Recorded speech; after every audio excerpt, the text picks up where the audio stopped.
Hola, muy buenas y bienvenidos a Onda Galápago. Antes de que la ufología fuera ni tan siquiera un concepto, las gentes que poblaron el planeta vieron un montón de objetos celestes que no tenían ni idea de qué eran. Hay constancia de que Plinio el Viejo, en su obra titulada Historiae Naturales, que escribió alrededor del 70 después de Cristo, nos describe varios fenómenos celestes como cometas, lluvias de estrellas, y entre todos estos menciona los Clipeus ardens, que quiere decir escudos ardientes. Séneca, más o menos en la misma época, hizo lo mismo en su obra Cuestiones Naturales, y según dicen, de allí nació la clipeología, que vendría a ser exactamente lo mismo que la ufología antes de que el término existiera. Ahora veremos algunos de los casos clipeológicos más notorios. Empezaré con los más antiguos y con todo esto dicho, allá vamos. En el 74 a.C., el Imperio Romano y el Reino de Pontos ya habían tenido dos guerras mitridáticas y estaban en su tercera. El rey ponto Mitrídates VI había conseguido evitar la conquista romana en dos ocasiones y desde Roma enviaron al cónsul Lucio Licino Lúculo a que por fin acabara con él. Cuentan que contaba con un ejército de 30.000 soldados que iban a pie y 25.000 que iban a caballo. Al llegar a Frigia, contemplaron atónitos que el ejército del rey Mitrídates VI era muchísimo más numeroso de lo que pensaban, con lo que Lúculo ordenó la retirada. Pocos días más tarde, Marco Aurelio Cota, quien había sido enviado por Quinto Sertorio desde España para ayudar a Lúculo, unió sus fuerzas y justo cuando los dos bandos iban a enzarzarse, según la sección 6 del capítulo 8 de la vida de Lúculo escrita por Plutarco, ocurrió lo siguiente. Sin un cambio de clima, pero de repente, el cielo se partió en dos y se vio caer un cuerpo enorme, parecido a una llama. En forma se parecía a un pitos. Decir que pitos se usaba para referirse a jarras de vino, aunque según Posidonio en meteorología el término se usaba para referirse a objetos localizados en el cielo con forma de barril que tenían fuego celestial. Bien, continuando con lo que Plutarco escribió, el color era como plata fundida. Ambos lados quedaron asombrados ante la vista y se separaron. Este hecho tuvo lugar en Otriae. Comentar que no se ha encontrado ningún escrito del bando de los ponteses que confirme la historia romana, pero poco después de esto los romanos invadieron el reino de Ponto y este pasó a formar parte del gran imperio romano. Sí se sabe que en esa región veneraban mucho a los meteoritos antes y después de la conquista romana, y no hay ningún dato de ningún meteorito caído en Otriae. Tampoco se describe ninguna explosión o ruido alguno. Fuera lo que vieran, nadie lo pudo identificar. El siguiente caso ocurrió en el Valle de la Muerte, ubicado cerca de Las Vegas, en el desierto Mojave. La zona tiene varios petroglifos, prácticamente todos representando animales de la zona que no se sabe exactamente de cuándo son. Los expertos los sitúan entre el 600 y el 1200 después de Cristo. Entre ellos hay unos muy peculiares y pasan a serlo más al conocer la historia que los Hopis tienen de ellos. Según su tradición oral, cayeron dos grandes objetos del cielo, uno en Mustard Canyon y el otro no mencionan dónde, pero podemos entender que bastante cerca. Al ir a verlos, vieron que eran algo hecho por los seres del cielo y que estaban dañados. Entonces, sin mencionar más naves, aparecieron unos seres que tampoco dicen si aparecieron dentro de las naves dañadas o no, y empezaron a repararlas. Para hacerlo, usaron herramientas extrañas y vieron que miraban unas señales que también decidieron dibujar en las rocas. Decían que para los seres del cielo eran muy importantes y tenían un poder mágico. Para Charles Ruggles, ingeniero estadounidense que apareció en algunos documentales hablando del tema, podéis encontrar el link a uno de ellos en la descripción, estas líneas representan ondas de distintos tipos de frecuencia. Continuando con la historia de los Hopis, estos seres del cielo pudieron arreglar las naves y a pesar de haber habido una muy buena relación entre todos, no volvieron nunca más.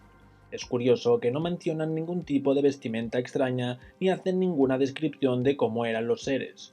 Hoy en día por la zona se avistan varios ovnis cada año y mientras algunos aseguran que son naves extraterrestres, otros creen que hay muchas bases secretas por la zona y en consecuencia que son naves de proyectos secretos. Al hablarles de este caso, dicen que puede que fueran viajeros del tiempo. En fin, todo es un gran misterio se mire por donde se mire. El próximo caso tuvo lugar el 11 de octubre del 1492, horas antes de que la expedición de Cristóbal Colón llegara a la isla caribeña de Guanahani. Algunos miembros de las tripulaciones de las 3 carabelas avistaron luces en los cielos. El episodio fue reportado en el diario de Colón. Escribió lo siguiente: después del sol puesto, navegó a su primer camino, al oeste. Andarían 2 millas cada hora y hasta 2 horas después de medianoche andarían 90 millas, que son 22 leguas y media. El almirante, a las 10 de la noche, estando en el castillo de popa, vio lumbre, aunque como fue cosa tan cerrada, no quiso afirmar que fuese tierra. Llamó a Pedro Gutiérrez, diciendo que parecía lumbre y que mirase él, y así lo hizo, y la vio, diciéndole también a Rodrigo Sánchez de Segovia que mirara. Este no vio nada porque no estaba en un lugar donde pudiese ver. Después que el almirante lo dijo, se vio una vez o dos más. Era como una candelilla de cera que se alzaba y levantaba, lo cual a pocos pareciera ser indicio de tierra. Bien, decir que para muchos estas luces eran provocadas por alguna gran hoguera que los nativos de Guanahani habían hecho. Otros dicen que si así fuera, la luz no se hubiera visto una o dos veces, sino que durante un largo tiempo.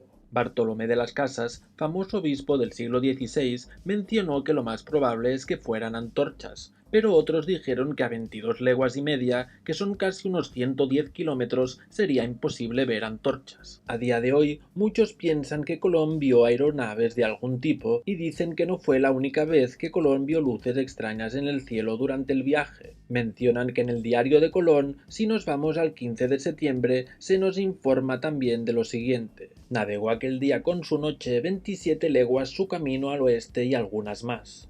Y en esa noche, al principio, vieron caer del cielo un maravilloso ramo de fuego en el mar, lejos de ellos, a 4 o 5 leguas. Para muchísimos esto se trataría de un asteroide o de un cometa. El siguiente caso ocurrió en el 1561 y se conoce como el fenómeno celeste sobre Nuremberg. Tuvo lugar el 14 de abril y en ese mismo mes se imprimió un aviso de noticias ilustrado en el que informaban acerca de lo ocurrido. Resumiendo un poco, narran que entre las 4 y las 5 de la mañana, al amanecer, ocurrió una terrible aparición en el sol, que más tarde sería vista en la ciudad de Nuremberg y por el campo por muchos hombres y mujeres. Al principio aparecieron en medio del sol 2 arcos semicirculares rojo sangre. El sol arriba y abajo, y en ambos lados, era también de color rojo sangre. Había una bola redonda de color ferroso, en parte opaco, en parte negro. Alrededor del sol había bolas rojas como la sangre y otras de otros colores. Había 3 en una línea y 4 en un cuadrado. Otras estaban solas. Entre las bolas había algunas cruces rojas como la sangre. Entre las cruces había franjas también rojas como la sangre, gruesas en la parte trasera y maleables en la delantera. Estas se entremezclaban entre ellas. Todos estos comenzaron a pelear entre sí. Las bolas que estaban enfrente del sol volaron hacia los lados. Todos volaron y lucharon entre ellos durante más de una hora, hasta que todos cayeron del sol sobre la tierra ardiendo y luego se consumieron, creando un humo inmenso. Después de todo esto, había algo parecido a una lanza negra muy larga y gruesa. El eje apuntaba al este, el punto al oeste. Cualquiera que fuera el significado, solo Dios lo sabe. Aunque hemos visto poco a poco muchos tipos de señales en el cielo que nos envía Dios Todopoderoso para llevarnos hacia el arrepentimiento, todavía somos, lamentablemente, tan ingratos que despreciamos señales y milagros tan elevados. Pues ya lo han escuchado. Comentar que he intentado buscar información acerca de esta lanza, que fue la única prueba no testimonial que había del caso, pero ni rastro de ella. Si alguien sabe algo acerca de qué ocurrió con ella, por favor que añada el enlace de la fuente en la sección de comentarios. Y ya para terminar, en agosto del 1609, durante el primer año de mandato del emperador Wang Hai-gun, en la provincia de Gangwon, situada al este de Corea del Sur, ocurrió un acontecimiento que registraron en los anales de la dinastía Chosun. El oficial Lee Hyun-wook recogió informes de varias regiones de la provincia. Tras nombrarlas, explica lo que sucedió en ellas. Gangsun-gun. Esta mañana, de repente, los atronadores objetos que sonaron pasaron por el cielo despejado. Toda la gente salió y miró hacia arriba. Aparecieron formas parecidas al humo en 2 lugares. parecían una coronosfera de nuestro sol y sonaban como un tambor gigante. Wonjamok. Esta mañana, a plena luz del día, pasó algo rojo que parecía una tela larga de algodón, y luego siguió el gran trueno que cesó después de un momento. Chuncheonbu. Esta mañana el clima está despejado y solo se ve una pequeña nube entre el cielo. También había luz de fuego en el cielo. Tenía forma de barril. Voló hacia el norte. Era muy grande y rápido como una flecha. Mucho después, esa cosa perdió su fuego gradualmente y un humo blanco y azul se expandió. Este humo tardó mucho en desaparecer y después se escucharon sonidos de truenos y tambores que hicieron vibrar el cielo. Gangreubu. Esta mañana el sol estaba brillante y claro, y de repente algo apareció en el cielo y sonó. Tenía la forma de un barril y apuntaba hacia el norte. Parecía como caer, pero no caía. Parecía que volaba. Cuanto más parecía caer, más grande se hacía y el color se volvía azul a medida que los blancos desaparecían. Desapareció y se escuchó un gran trueno que hizo vibrar la tierra. Yangyangbu. Esta tarde un extraño objeto apareció. Parecía estar en el suelo. De repente empezó a brillar y su forma era redonda. Entonces subió rápido, como si un espíritu flotara en el aire. Era grande, blanco por el oeste y rojo y verde por el centro.